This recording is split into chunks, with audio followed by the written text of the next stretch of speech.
Then a little play action. He's going to boot out here again.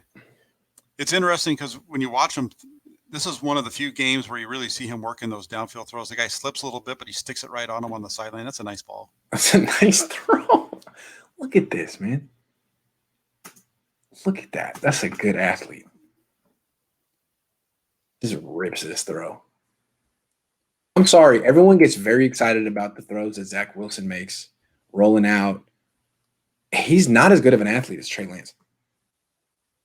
He doesn't have the arm power, the speed, the size, nothing. Yeah, that's a tight window throw right there, guys. Look at the receiver had slipped a little bit. DB's right on him, and he just. I mean, what a throw! And I like how he quickly gets the ball out. Again, he's got guy bearing down on him, and the ball is just out like a flick, real quick. Yeah, I like how he gets a good amount of depth. So he's making this throw as he's moving to the line of scrimmage. There's a lot of little things about his footwork and the mechanics of this play that are nice. The fact that he's just gaining so much depth. And now, correct me if I'm wrong. I don't feel like he's put the ball in harm's way yet. No, I mean, that's about that one and the throw on the sidelines. That's really the only time. He doesn't really take a whole lot of risks. I think that's fair to point out because that's, if you like him, that's one of the main things you like about him. His maturity, how you can trust him to make the right decision when things break down. Yeah, it is. It can be a little frustrating too, because you can see throws that could be made that he maybe isn't taking. Yeah. And so that's the only thing that I would say there. That's part of the reason that people get so frustrated with Garoppolo is because he doesn't take some shots that are there. Yeah.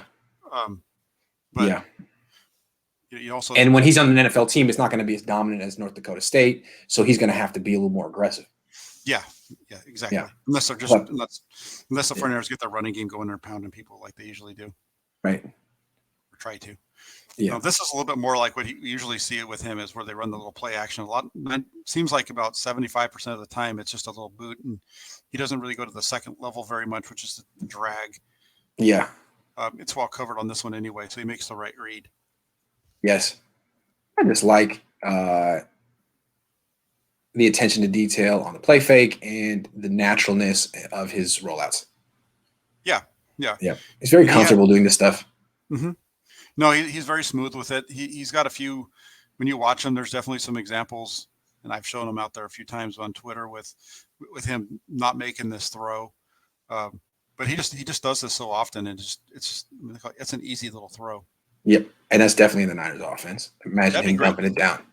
Yeah, I mean, it would be great to see Juszczyk gets the ball as much as he throws the ball to the tight end. Absolutely. To that guy. Yeah, and maybe if the Niners draft Trey Lance, they'll actually start using Juszczyk. Yeah. In the passing game. Uh-huh. All right, nice little handoff, cut back. Is he going to get to the pylon? No. They're going to get him short here. Great.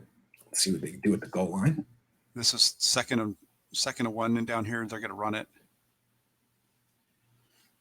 One thing that's kind of underrated, but I've talked to coaches and quarterbacks about this. Some quarterbacks don't like it when you put people in motion because the defense shifts. And he had a picture, and now he has another picture, and he has to account for that. And he would just like the picture to be still. This guy, at North Dakota State, they have a motion every play, so clearly he's comfortable with that. That's good.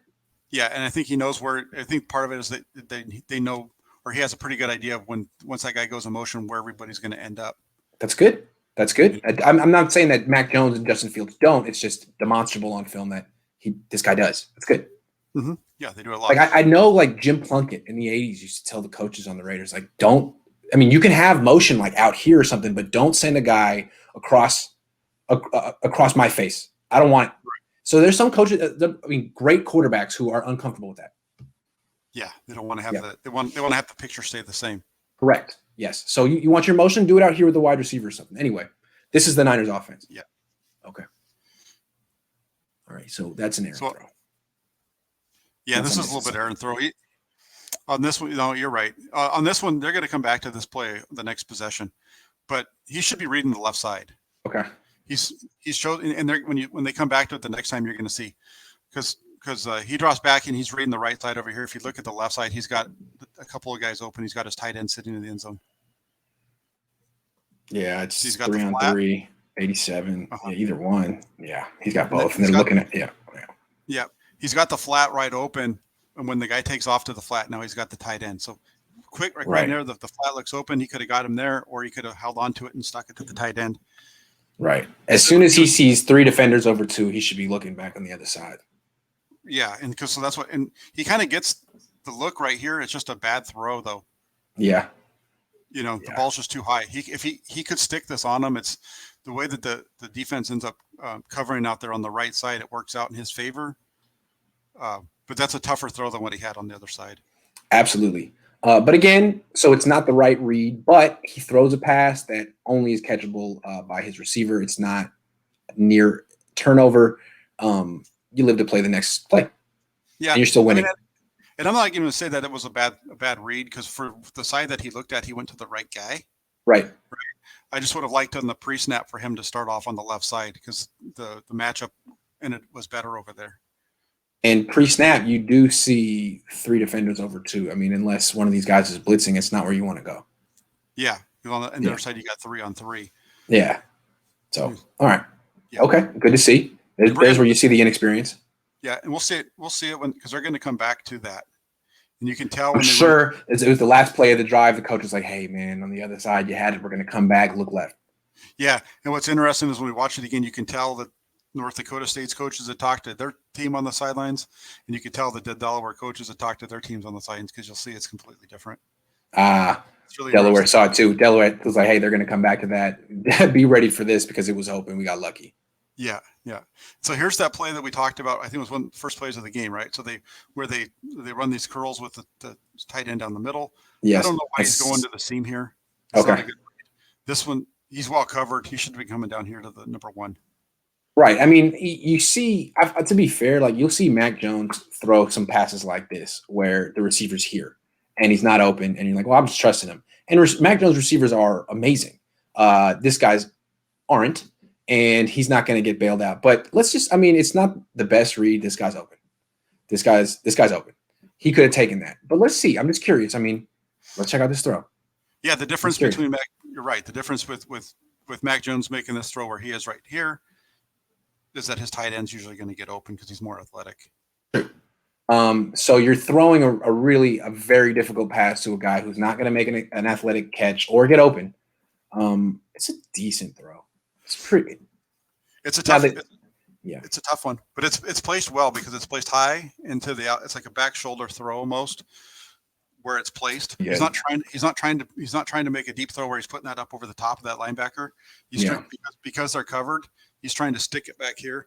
And the tight end's just not able to turn, and then the safety does a nice job of getting his hand up there too. Yeah, so I mean, I see what you're saying. Not the best decision. Take what the defense gives you. It's a little over aggressive. It was an accurate throw, though. Yeah, it's not a horrible throw. It's not at all. Not a great decision though. Yeah, and because of the coverage that he's got there, he's putting it in the right spot. Yeah, it's almost like he predetermined that one. Like, you know what, we ran this play earlier. I want to take the shot this time.